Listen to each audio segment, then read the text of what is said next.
We're going to switch gears a little bit after hearing, a little bit about the negative parts of Facebook, talking more about the positive parts of it and how we can use it to communicate our brand messages, specifically using video and not just on Facebook, but many other platforms as well. So please welcome to the stage Lisa Kovitz of Edelman, Chris Broyles, FTI Consulting, Greg Galant is joining us again from the Shorty Awards, and Cortney Harding from Friends with Holograms. So please welcome our Embracing Video panel to the stage.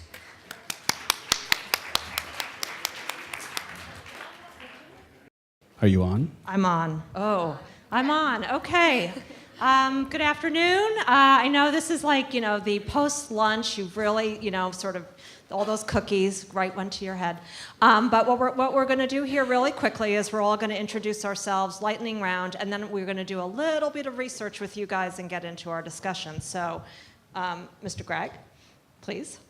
All right, it's great to be back. Unfortunately, I don't know that I did anything in the last 2 hours that adds to my bio on top of the one I gave during the noon session. But yeah, CEO, co-founder, Muck Rack, and the Shorty Awards. Hi, everyone. I'm Cortney Harding. I'm the founder of Friends with Holograms, which is an AR and VR agency. And I'm Chris Broyles. I manage our digital and creative communications group at FTI Consulting, and visiting you guys from Chicago. And hi, I'm Lisa Kovitz. I am a managing director at Edelman. I oversee the earned media for our US consumer brand teams. And this is my third time doing this event, and so it's gotten really great and much more organized every year. So, okay, quickly now. How many people here have actually either booked a Facebook Live, as Melissa told us this morning, she did one at Food and Wine, or have been in a Facebook Live? Show of hands. Pretty good, okay. How many people here know what readable video means? Oh, there, one or two. Okay, very good. How many people here were looking at a video during this conference on their phones? Oh, that's good. Everybody was paying attention pretty much. And the last thing is, how many people here actually own a television set and watch broadcast television? Oh, more than I thought. Okay. Well, the conversation we're going to have today is the opportunity for video now. So, we've always, in PR, we've always had the opportunity to use video content in lots of different ways. So, in crisis communications, in the brand communications that I've done. So, I've worked on 26 Super Bowl campaigns, and there's always like the commercial as a piece of content and the making of the commercial. But it's gotten so much more dynamic, and with Facebook as a platform and with platforms like Periscope and other places that video has become an opportunity, everybody is kind of coming at this in a different way. So I wanted to just start the panel with maybe how each of you has seen either the evolution of video in the work that you're doing or how you're using video today, given the opportunities of technology. So Chris, why don't we start with you? Sure. I was fortunate enough to have kind of coming right out of college in '95 is where the internet was finally kind of taking ground, and I was working in traditional media, in radio and TV, and so I was the young guy who happened to know about these computers. And so we started working with Real Player and Windows Media Player and really exploring how do you take large-scale content and put it into a postage stamp or a 20 by 240 window. And the thing that continued from 1996 to 2000 that was just, we could not stop this issue, which was bandwidth. Everything we wanted to do, we knew what we wanted to do. We knew what YouTube was in 2000, but we just didn't have literally, physically the bandwidth to get this beyond encoding at 28K, 56K, 100K, 300K if you were really lucky. And so it was just so incredibly, interminably slow and buffering and breaking up that it just really we could never make it be something that we wanted it to be until after 2005, 6, 7, et cetera. So now the evolution I see as we use it, and I do find there's a little deja vu all over again, that I'm now, here we are 20 years later, and I'm doing streaming video and via Facebook Live, or I'm doing live video on Instagram and other platforms. And I just find it fascinating that the biggest change is that you can watch it, and that there really is if you click it, you will watch it. And you can watch it in 4K even, Yes, depending on what it's coming, or you could watch a 360 video or VR. Yeah. So for Cortney, so what do you sort of see in your area, and how has that maybe changed from just even a few years ago? Right. Well, I mean, VR and 360 video are actually not super new. I mean, there was a big push towards VR in the 90s, which didn't really end well. But the technology has come back since, and I think come back a lot better. The play with video for me at this point for the audience here is really that it's a great new storytelling medium. So you guys are in the business of telling stories, right? You're telling stories to journalists and to your clients, and you're really sharing your client stories. And like, the best way to do that is to create an environment where the video content is really immersive, and it allows you to tell your story from all sorts of different points of view and really allow people to live in the story rather than just hearing it or watching a flat video of it where there's still a disconnect. And Greg, so you're a big proponent of things like Periscope. And in fact, a well-timed email just hit my inbox about a webinar you're doing on Periscope, but your point of view on what the rapidly changing social media platforms and bandwidth have meant for getting more video and communications. Yeah, and we've seen kind of web video come a long way. And by the way, we are doing a webinar with the editor-in-chief of Periscope. So if anyone wants to sign up, just hit us up. But with the Shorty Awards, we've been live streaming those ever since we started them in early 2009. And so we've kind of watched how much live streaming has changed on the web over time, from something that you had to kind of hack together and few people wanted to watch, to now where it's just so powerful, because we see it's not just about the people watching it live, but the extra kind of social amplification that you get from all the people watching it, then tweeting about it, sharing it, posting on lots of other social networks.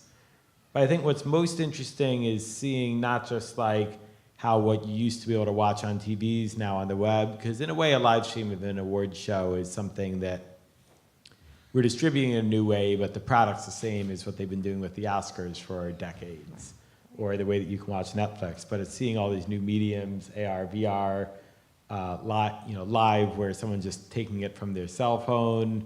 And I think the story medium, of course, that Snapchat kind of pioneered, and now Instagram has ran with, is really interesting. Just to watch anybody now who's really into it, where they were coming in here, they'd take an establishing shot, they'd get the video coming up the elevator, every little piece of it. I think the next Coppola or great director will come not from using a home camcorder, but they'll have kind of learned the craft by making these stories, and that will be the new medium for it. Yeah, we're going to get an awful lot of auteurs, for Instagram before we get anything else.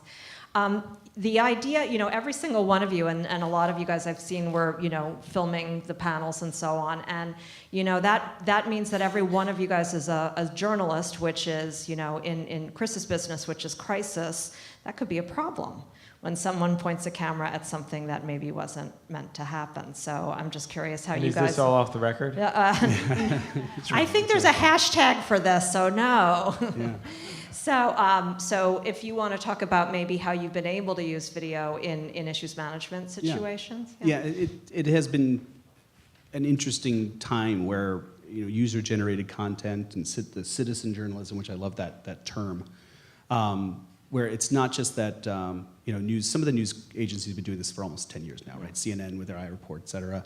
But there's the feeling now that if you're capturing something, whether it's the Catalonian protests and to discover or the Las Vegas, right, the massacre there, where you're seeing that the prime footage the entire evening and day was stuff that was caught and captured. And on one hand, from a journalistic standpoint, it's incredible to have that kind of access to an event, right, to a crisis, to right, a moment in time. But there's also an authenticity that, which is why I think that we as an audience, all of us collectively as an audience, are so intrigued and so desiring to see that, is because we realize that there is no, like we were just talking about this last panel, there's no spin to this. This is, we're watching live. One would think, and one would hope, one right? would think and hope. You're right. Right. You see, there's the cynics in all of us Yes. now. I think you're right. Right. Judge some of it, but. So in a situation where a citizen journalist and captures something that for a brand or a client might be a problem, what would you imagine, the opportunity for crisis management to come in? Is there a video to counter, the video that? Yeah, and I think so twofold. One is there's the internal communications aspect. I think we have tried to counter incidents that have happened with a client by first addressing to make sure that the employees understand what our stance is so that there is a unified front and so that there is a discussion as to what we the advocate for the client who's now trying to explain to the employees and to the stakeholders, the investor community, et cetera. But then from an external standpoint where there's the potential PR explosion, whether you're talking about from the airline industries, for instance, the United, and also the Delta and American. If you remember, there were 3 incidents almost in a row. There was the Dr. Dow, then there was the family in Hawaii who couldn't give up their seats on Delta, and then the stroller that fell on the woman's head from American. So you had 3 very different but unique instances, and you also had very different handling of that from those 3 respective airlines in terms of how quickly and how out of control. And I think one of the things with the United, for instance, was that the addressing was going out via the president of the Good Morning America, which probably was not the first thing that he should have done. And another one, you just want to figure out how do you take video and make it go away, and where do you let something just lie and hope that the news cycle is going to have it be replaced by something else. Right. But the internet never forgets. So, the internet never, right. Yeah. So I think that is an opportunity also to, as you work with clients on getting ready for a crisis situation or think about the possibly worst thing that could happen that should be captured on video by someone's cell phone. It's actually a good war game or preparation opportunity. Yeah. So, Cortney, because a lot of people might not know the opportunity in the storytelling, like simple examples for things like VR and AR, can you maybe just think of a few examples that would be helpful? Yeah, there's a ton, and it's interesting you were talking about crisis communications and management, because we in the VR community or 360 video community just had to deal with something with that where Facebook has a product called Facebook Spaces, which is basically Facebook's 360 video product. You can create an avatar, your friends can create avatars, and you can travel together, do certain things together. So Mark Zuckerberg and a woman from, I forget what charity it was, but it was a charity that was working in Puerto Rico. They did a tour in 360 of Puerto Rico with their avatars. It should have gone well, because I think it was actually really well-intentioned and good, but the problem was there was a screen capture where Mark Zuckerberg and this woman were talking about how much money they'd raised or how much had been donated, and they kind of high-fived, and the screen capture was basically these 2 wealthy white avatars high-fiving and laughing over a scene of utter devastation in Puerto Rico. And even though what they were high-fiving about was great news, we've donated millions of dollars and tons of aid to this devastated country, it just read very, very badly. So, I think that's something that you guys should start thinking about right now, because that's gonna, once you guys start doing stuff like that, that's gonna happen. So, start prepping for it now. But yeah, in terms of the broader sort of storytelling stuff in VR, I think there are ways that you can tell your clients stories that allow people to interact with them and directly connect with them more. So one of the biggest opportunities for me in VR is, in 360 video and also VR, is the ability to have someone talk directly to you and show you around and really guide you through a situation. So if you're trying to tell someone's story, it is much better to have someone looking directly at someone else, looking into their eyes, telling you their story, and showing you their space and showing you their world, rather than just kind of presenting it on a flat 2D screen. So I think that's the greatest opportunity for storytellers, which you guys all are, is the ability to think of how can you directly connect with people and really break that fourth wall in a way that feels natural, in a way that connects their story on a much deeper level. And do you think, besides Google Cardboard, which is a very, affordable way to look at VR, do you sort of imagine in the next 2 years it'll just be all that much easier to be watching? Oculus Go coming next year, $199, and no phone needed. Yeah, no, I mean, look, Oculus Go is going to be amazing when that comes out. Microsoft has a bunch of announcements today that I haven't had a chance to catch up on, but I think they're going to start putting out cheaper headsets. Google, I'm sure, will do something, and we're going to, look, this is the history of technology, right? We all had computers at various points in our lives, me earlier than many of you, but, I could look at the computer that I had in college, and it was a giant brick, and it cost a lot of money, and now the computer I have is, weighs a pound, and it didn't cost as much, and, the headsets are going to get much lighter, much faster, much cheaper, and much better. And there's going to come a tipping point very soon where a lot of people are going to have these, and they're going to really need content, and this is going to be like a big consumption device for a lot of people. So again, start thinking now, because the worst thing you can do is wait and then be rushing and catching up when other people have already innovated in the space. Right. Nobody wants to have the 17th VR, experience for a travel destination. You want to be the first. So I think that's, always good to be a first mover, as Greg was when he got his original Twitter handle within, so you got to be your first name. Something that we talked about when we were meeting was the idea that video used to be really expensive to put together, and a lot of clients would be nervous about the return on investment. And I can just tell you from where we sit at Edelman is that we look at it, it's not just for earned coverage, it's something that you can use to put on your own channels, on your social channels. You can't just think of it as like, if I don't get this video on, I don't know, the Good Morning America or whatever, it's like I have failed. You have to really look at, the investment of something amazing and visual, and it's not as much as it used to be, of course, but is that it has many, many lives. So if I could say a quick story, is that we work for Campbell's Soup, and this is the 3rd year that they've made children's soup that has Star Wars characters on the label, and then they've made little tiny noodles that are like Darth Vader's head or whatever. And just in time for Comic-Con 2 weeks ago here in New York, we built a whole Praetorian Guard, which are the sort of bad guys in the Last Jedi, out of Campbell's soup cans. And the video that people were taking on the street and all the Instagram photos, that counted for a lot. But we're just about to put out a video of how this thing was built in time lapse. And Lucasfilms loved it so much that I think they're going to put it on their platform. So it didn't cost us a lot of money, but now we have that video for all of Campbell's social platforms, and also for them to put on their own channels. And for people who just love Star Wars, we're able to give it to those press people too. So I would just love to talk to the panel about the kind of platforms they're using, to put up their video content. So I don't know, Greg, beyond streaming the shorties, what have you heard from the journalists that you work with at Muck Rack? Yeah, we see a lot of journalists. The interesting thing about journalists' social media usage is we actually survey them every year and ask them, what's your #1 professional social network? And I think if you did any other population in the world, they'd say LinkedIn overwhelmingly. Journalists say Twitter #1, Facebook #2, and then LinkedIn is like a way distant third. So for them, their watering hole is something else. I think what's interesting now in journalism, it kind of reminds me of when they added, I wasn't around for it, but when they added sound to movies, what happened was a lot of the actors who were great in silent films, it turned out, had awful voices, and they were all put out of business.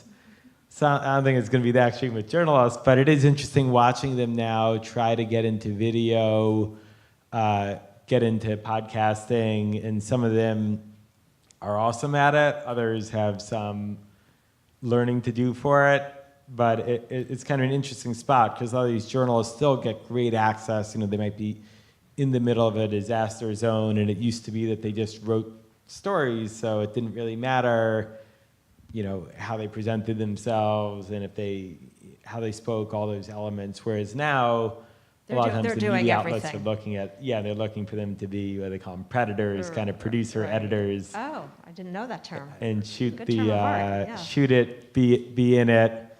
So it'll be interesting what happens with the journalists. But I do think one thing journalists have going for them, and anyone here who doesn't have a video background, is it's so much about expectation. And if you go on a platform like even YouTube, where increasingly you're expected to have well-edited, thought-through videos, it's not that hard. I mean, there are plenty of kids doing it in their bedrooms, but it takes hours and hours of work to become a good editor. Whereas if you do it on a story platform, be it Snapchat or Instagram, or even like a live platform where people know you're shooting live from your phone, the expectations go way down. Right, in terms of quality, or whether it's edited or has music, or all the production values that we're used to doing. Yeah, that's true.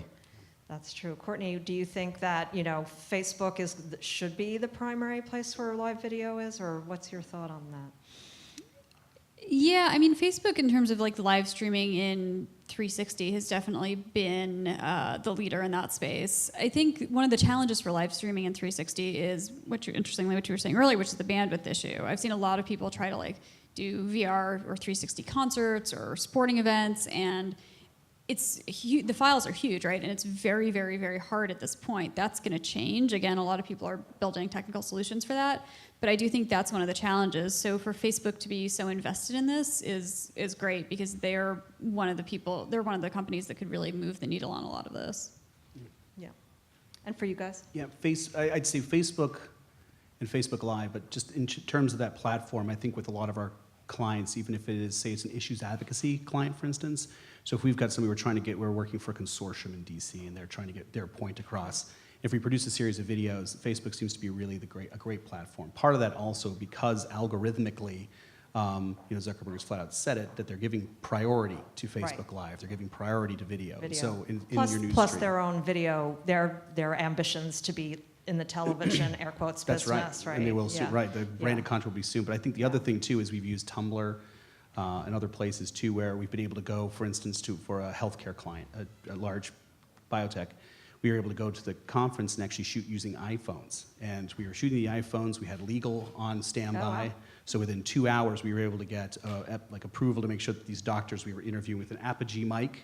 We literally had an Apogee mic and an iPhone, and we were able to get things then edited back behind the screen and up on the web on Tumblr within like hours. Right. Well, meanwhile, these camera crews with shoulder-mounted cameras were taking 2 days to get content up. So. Right, for sure. One thing that you guys may have heard this phrase if you follow media trends is the phrase pivot to video, which is their media excuse to fire 30 regular journalists and bring in a lot of people to make video. And the reason that they're doing this is, if you think about, less than half of you guys raised your hands that you had a television. Well, traditional television advertising is going away. There's, you have figured out a way, and, me too, have figured out a way to not watch television commercials. So where will an advertiser or a brand put the video that tells the story of their brand? And it's in the pre-roll that you might see on Mashable or our friend from Vice who just left. That's that challenge. And so that's why there is this giant hunger for video content. And something for you guys to think about when you're figuring out your media strategy is to find the person at a media outlet who's in charge of their Facebook Live, of their Snapchat video, of their other social media platforms. Weirdly, at the New York Daily News, for instance, it's out of their photo department. But I had breakfast this morning with a woman who was at Hearst for many years, and there's an army of people at Cosmo who are doing all of their Snapchat videos and all of that. So I think if you guys haven't started to think about how you tell your brand stories using their video production versus your own, that's an opportunity. And I guess, Greg, I don't know if you guys have started to add more people into the Muckrack platform of video or social media editors that, are looking for that kind of content. Yeah, it's a great point. And we've added a ton of video producers, social media editors that kind of go by different titles at different places. But it's an interesting point where with the average print story is a production of one person, soup to nuts, coming up with the story idea, writing it, publishing it, maybe it gets copy edited or something like that, but it's pretty much a one-person production, and that's why most bylines only list one people in them.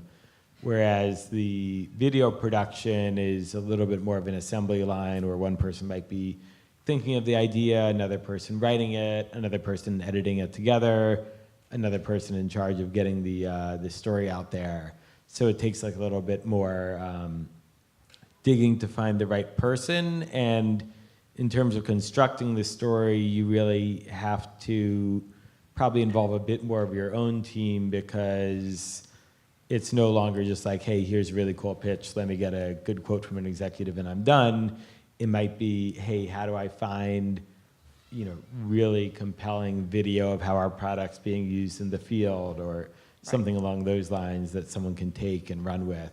Right. And then there's also that element too where the video producers at the media companies are under a lot of pressure to get views, more so than journalists forever in print. So you have to really think from their perspective, look at like what video have they done in the past that's been a hit, and kind of get in the realm of like what's going to make them successful. Which explains the original BuzzFeed watermelon rubber band thing, if you guys saw that, which was that it was like the first time that Facebook Live, they put on the lab coats and special glasses and put a million rubber bands around a watermelon until it exploded. So, I mean, that's sort of... That rubber band company that pitched that story is now raking it in. Yeah, they're geniuses. They're geniuses. And I guess in how we can help, journalists, I know you do some stuff where you're helping journalists put video stories together. Courtney, I'm sure you do. So maybe like tips and tricks for these guys out here to think about like how you help a video editor get the job done. I'll go first. All right. Yeah. So I think for most of the things, it's really there still needs to be some form of a script, and I feel like even if it's you can even refer to it as a shooting script. So even if it's going to be live, you're going to be doing some kind of piece. You know what your talking points are. Right. But I have still found that you need to figure out that beginning, middle, and end, and how you're going to do it, because just like if you've ever done improv. Knowing at least how you're going to get out of something is very important. And so we've said that when we were doing a panel with a bunch of pretty stodgy governmental types that really had never done improv, let alone done Facebook Live, I still said, we knew what your issues were, you're smart enough to understand what you're going to be talking about, but let's figure out what we're going to say, how we're going to bridge to the middle, how we're going to get to the end, and that makes for a much smoother transition. So I think from a producer's standpoint, from a journalistic standpoint, helping to navigate the talent, Yes. whatever form your talent is, just to make them more comfortable with the format and the medium, because like you were saying earlier, this is a medium that does not have the music bed. Right. There is no cuts, there are no edits. Right. And so having that to be a compelling piece of journalism, a compelling piece, Yeah. still needs to have a narrative to it. Yeah, and especially if they've never done a television situation of any kind, it's also you still have to prepare them as if it was television, right? Yeah. Exactly. Yeah, I think more and more newspapers and journalistic outlets are getting into 360 video. So the New York Times is probably by far and away the leader in the space, but other companies are. Local TV stations, I know McClatchy is starting to invest really heavily in 360 video. So, it's getting there. Those departments are still fairly small, but growing. The best piece of advice I could give if you're reaching out to those people is have a very clear and visually interesting story. So creating a video where you just have a talking head sitting in a room in 360 is like death. It's like, why would you even bother? So make sure that you've thought about the visuals and how the space is going to look and why someone would want to explore a space in 360 and be guided through a space in 360. And specifically what types of stories you want to tell, because there are a lot of great stories to be told in 360. But again, just that's kind of a special consideration to keep in mind is how visually interesting is the entire space versus if you're just doing a flat video, you can maybe get away with just an interesting background and a talking head.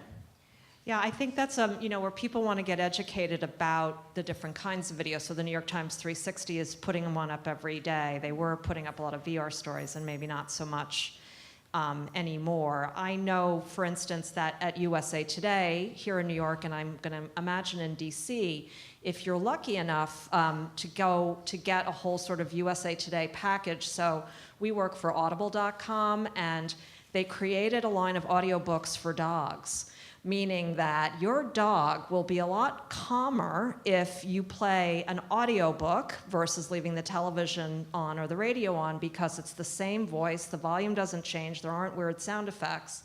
And so they had Cesar Millan, the dog whisperer, help put together, pick the books. And as it turns out, your dog wants to listen to Jane Austen.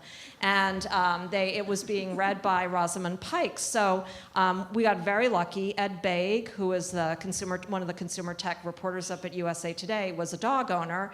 And they went all in on this. We gave them the advance. They broke it in their Sunday version of USA Today, which shows up in a lot of Gannett papers. They then put it online. They put it in the weekday paper. And then Cesar and his two dogs went into the USA Today offices and talked to Ed and answered questions from Facebook Live about dogs, not just audiobooks and dogs because why? No, they were, they had Cesar Millan and it was about discipline and so on. But, that, and then USA Today was able to promote the tune-in through social media on their Facebook, on their Twitter, on all of that. And so if you can think about when you have a celebrity, and a lot of celebrities don't really want to do Facebook Live, but you kind of have to force them because it's an opportunity for you to then round the bases at a media outlet that's kind of doubled down on their video content. Should we do questions? Megan? Okay, great. Does anybody have questions about video, about VR, about AR, which we haven't talked about? I have questions about audiobooks for dogs. Oh, That you want? sounds Okay, amazing. go Let's ahead. just talk about that the rest of the time. No, I'm kidding. Okay, we'll keep going then. The other part of it is, Greg and I are both, we're going to talk about audio, because since we were just talking about Audible books, Audible. So podcasts, right? I think that's the other opportunity, and I know we had the Beancast host here, interviewed the woman from Uber, but podcasts are also an opportunity well beyond video, would you say? You guys are doing anything in audio? I'm going to say we're not. You're not? We're not. I feel like, I personally, I love podcasts. Right. But in terms of some of our clients, I think it's still there, and this might be a little bit of a half answer. Sure. So you mentioned readable video. Yes. So we've been noticing, I think, that from an audio standpoint, a lot of our stuff really is more visual. Yes. And so therefore, we've been relying a lot more on text-based video. So even if we're not, it's almost the inverse of this. So we've been, I think, exploring more moving visuals without audio. So I think our audience for a lot of what we're doing in corporate communications tends to be one that's watching more than listening. Right. So I think that's where we've been doing. But I'm more interested to hear about the podcasting because vicariously. They are kind of a big opportunity. So maybe we should define readable video because not everybody heard of it. Wanna? Sure. Well, yeah. Again, well, statistically, more people are watching videos, even if some of you, by the way, said you weren't. Yeah. But you So are. you asked for a show of hands how many people watch video at work? Yeah, exactly. But if you are watching it, a lot of times you're not Yeah. listening to it, you're watching it. And so the ability to have that with the text, by BuzzFeed and other places that are doing it for more quick snaps of information, but in other ones it's longer form and you're actually watching the news and reading it at the same time. Right.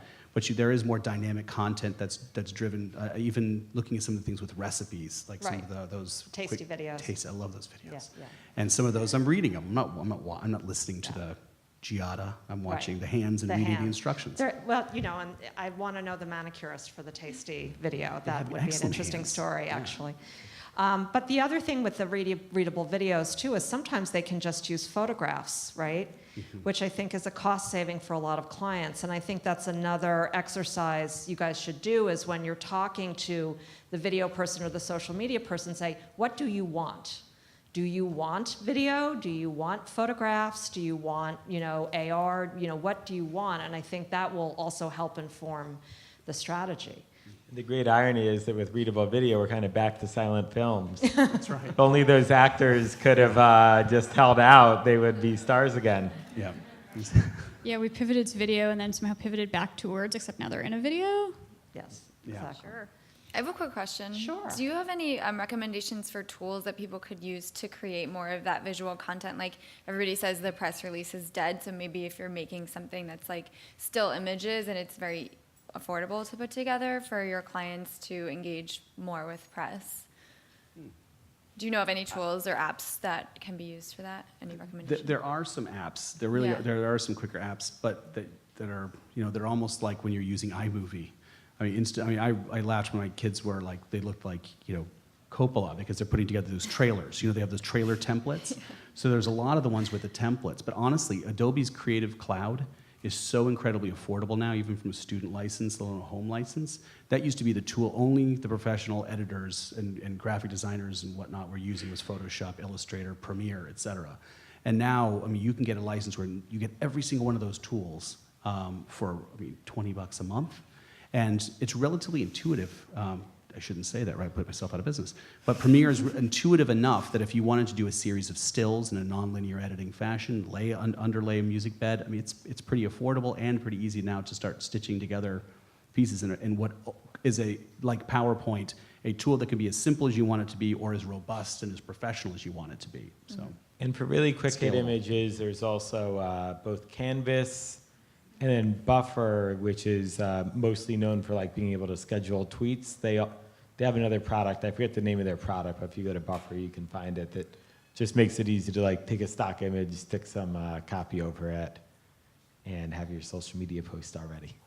That's awesome.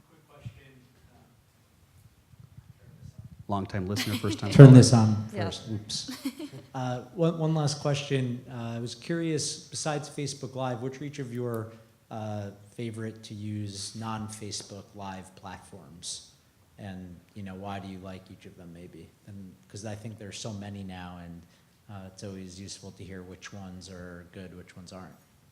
Oh, for live video. Yeah, for live video. Live video. Anybody? What do you guys use for the shorties? Oh, sorry. We stream it on YouTube with a multi-camera setup. But I will say the one I'm most intrigued by now is Lively, which is Musical.ly's live video app. And what I love about it is it just kind of follows this long principle we've seen in technology. The kids will seek out a video platform their parents don't understand. Yep. And it used to be Snapchat, but now people are kind of figuring out Snapchat and Instagram did it, so it's Lively, which no one gets. And of course, soon enough, there'll be a new one. Yeah, I asked my 13-year-old twin daughters, about a year ago to really give me the big tutorial on Snapchat, and they just looked at me like, no, I don't want you. The whole reason we're on it is because you're not. So I realized I think they're now worried, but Lively, I was going to say the exact same thing. So I think that whole, the .ly community of apps and just the community in general, I think right now is definitely a hotter one. And Periscope's great too, but really I think some of the Meerkat to Periscope to Facebook Live for a lot of the same reasons. The narrow casting versus the broadcasting, and just the flexibility that you have to make it as intimate as you want it to be with a group or a smaller group, or as broad as you'd like to make it. Yeah, I don't have professionally for me, it's pretty limited. Facebook Spaces is pretty much the only accessible 360 live stream at this point. It's just, that's pretty much it. If you want to live stream any other 360 or VR content, that's going to cost you a fortune. It's going to be a big production, and it's doable, but it's not nearly like Periscope is. I think, in a few years we might start seeing a VR version of Periscope, and that's something that someone will build at some point. I love Snapchat though. I teach here, actually. I teach in Clive Davis, the music school, and I had my students teach me about Snapchat, which was really fun because now I'm super addicted to it. I sort of like when they make boomerangs, which is like a weird. It's probably Vine's, cousin in some way, So I do like that, and I think the other thing about video too, and just sort of going back a little bit old school, is there is always going to be a need in traditional news for some like basic stock footage about your company. So I had New York One, by the way, starting Monday, is going to have a lot. Their morning news with Pat Kiernan is going to be 3 hours of live. And one of my friends is one of the senior segment producers, and so it's going to be like you thought it was live, but it's not. It's like currently right now you'll see the same stories repeat over and over. They're going to try and change it up. So there will be a lot more field tape pieces as well as in studio, and their need for video that they can't get on their own because it's New York One, they don't have a million camera crews, will be bigger. So if you worked for a car company, you always have to have the running footage of the car doing difficult, stunt driver inside type video. If you work for a pharmaceutical company, the video of the pills being counted and put into files. So it isn't that stuff is dead. It's like, what is the iconic video of a company that you should just always have available? Because in a situation where you see the front of a corporation and it has the old logo, well, whose fault is that? It's your fault. You didn't supply the new front of the corporation with the new logo. So I would say that kind of old school stuff is still important, but today I hope you've learned about a lot of the new things. Beautiful. Thank you guys Thank so you. much. Thanks, everyone.